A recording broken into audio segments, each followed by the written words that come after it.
নমস্কার এবং আদাব। আমার নাম সুভদ্রা মজুমদার তুহি। আবৃত্তি করছি কবি S.M. শাহানুরের লেখা কোনো ব্যাঙ ছড়াটে। চাঁদের হাটে বসলো মেলা, নাই রে চাঁদি আলো, সূর্য মামার হাসির দুটি দূর করলো কালো। ঘুর ঘুর ঘুর মেঘ ডাকে, কাক ডাকে কাকা, রিম ঝিম ঝিম বৃষ্টি মাঝে ময়ূর নাচে একা। পাপ্পাখালির কলরবে বনের পশু এলো, প্যাঁচার শুধু মন খারাপ দেখে দিনের আলো।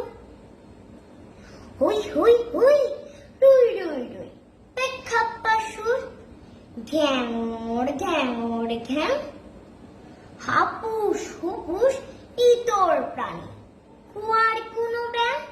ধন্যবাদ সবাইকে।